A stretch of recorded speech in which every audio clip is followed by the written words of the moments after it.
اگر به نقشه روسیه نگاه کنیم، اولین چیزی که چشم را می‌گیرد، وسعت عجیب این کشور است. بزرگترین سرزمین جهان که از 11 منطقه زمانی می‌گذرد و 2 قاره اروپا و آسیا را در بر می‌گیرد. از شمال یخزده آرکتیک تا مرزهای خشک قزاقستان و از دریای بالتیک در غرب تا اقیانوس پاسیفیک در شرق، روسیه همچون نوار عظیمی روی نقشه گسترده شده است. اما شگفتی بزرگتر این است که حدود 80% جمعیت تنها در 20% خاک این کشور زندگی می کنند و باقی سرزمین تقریباً خالی مانده است. چرا یک قدرت بزرگ با این همه زمین تا این حد خلوت است؟ پاسخ در جغرافیا، تاریخ و سیاست روسیه پنهان است. اگر روسیه را به 2 بخش تقسیم کنیم، روسیه اروپایی و روسیه آسیایی، الگو روشن‌تر می شود. تنها 23% مساحت کشور در بخش اروپایی قرار دارد، اما بیشتر مردم همینجا زندگی می کنند، جایی که مسکو مرکز سیاسی و اقتصادی و سن پترزبورگ قلب فرهنگی روسیه قرار گرفتند. بیشتر راه‌ها، صنایع و ساختار اداری نیز در همین منطقه متمرکز است.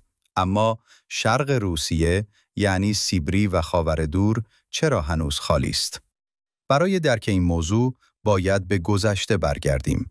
روسیه اولیه فقط مجموعه‌ای از جوامع اسلاو بود که کنار رودخانه‌های حاصلخیز و مناطق معتدل غرب می‌زیستند. اما با عبور از کوههای اورال، شرایط ناگهان تغییر می‌کرد. زمستان‌های بسیار سخت، جنگل‌های پوشیده از برف، خاک یخزده و زمین‌های لمیزرو سکونت را تقریباً ناممکن می‌کرد. وقتی امپراتوری روسیه گسترش به شرق را آغاز کرد، واقعیت سیبری بیرحم بود و مردم به سختی در آن دوام می‌آوردند.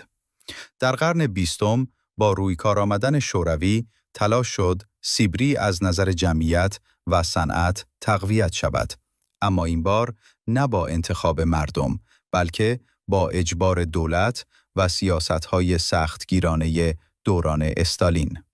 در دوران دیکتاتوری از دهه 1920 تا 1950 میلیون‌ها نفر به زور به سیبری فرستاده شدند. از زندانیان سیاسی که به مخالف بودن با حکومت متهم بودند تا مردم عادی که برای کار اجباری برده می شدند. بسیاری را عملاً مانند برده در کمپ‌های مرگبار و یخزده‌ای به نام گولاگ نگه می داشتند. در همین دوره وقتی شوروی تصمیم گرفت شرق روسیه را توسعه دهد، فقط مردم را منتقل نکرد، بلکه ساخت شهرهای جدید و مراکز صنعتی را هم آغاز کرد.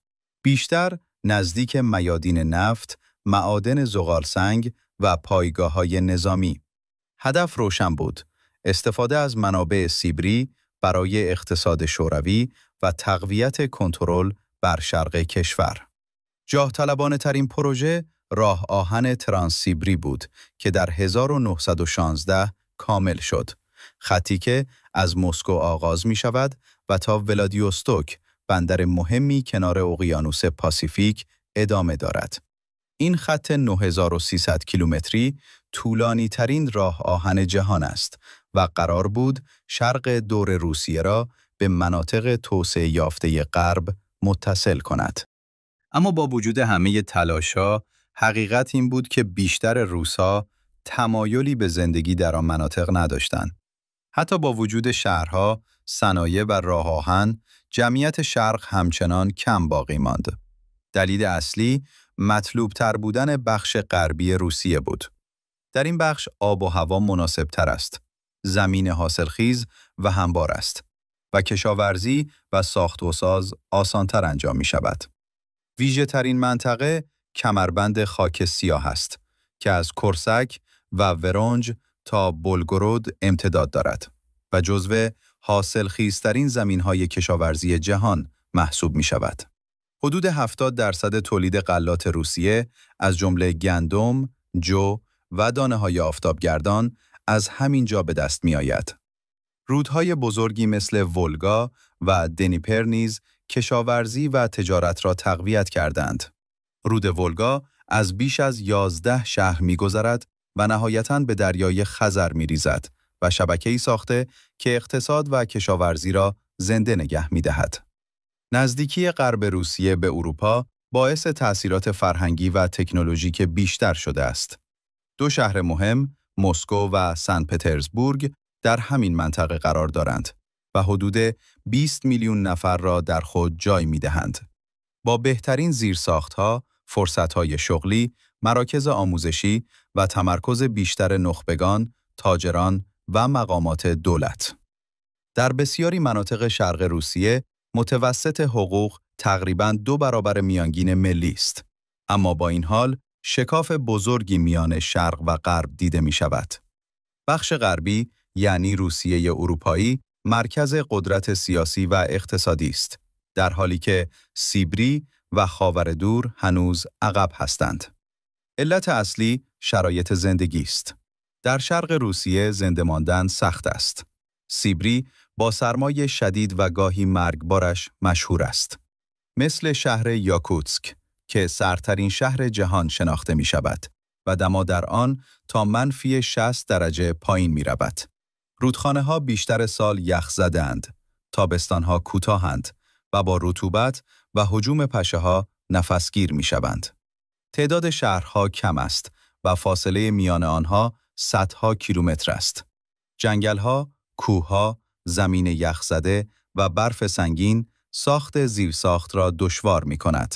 راه‌ها کم، حمل و نقل عمومی ناچیز و کشاورزی تقریباً ناممکن است.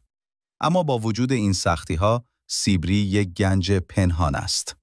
بزرگترین بخش منابع طبیعی روسیه از همین منطقه می‌آید.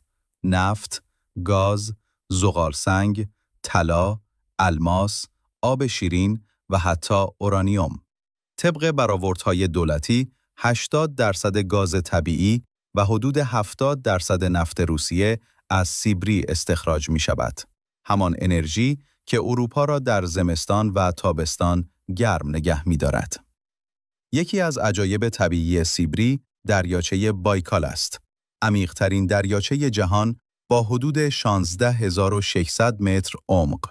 شگفت‌انگیزتر این که نزدیک 20% آب شیرین سطحی جهان تنها در همین دریاچه ذخیره شده است. در کنار آن 40% ذخایر زغالسنگ روسیه و معادن بزرگ طلا و الماس نیز در این منطقه قرار دارند. اما مشکل اصلی این است که استخراج این منابع در سیبری و قطب شمال بسیار سخت و هزینه بر است.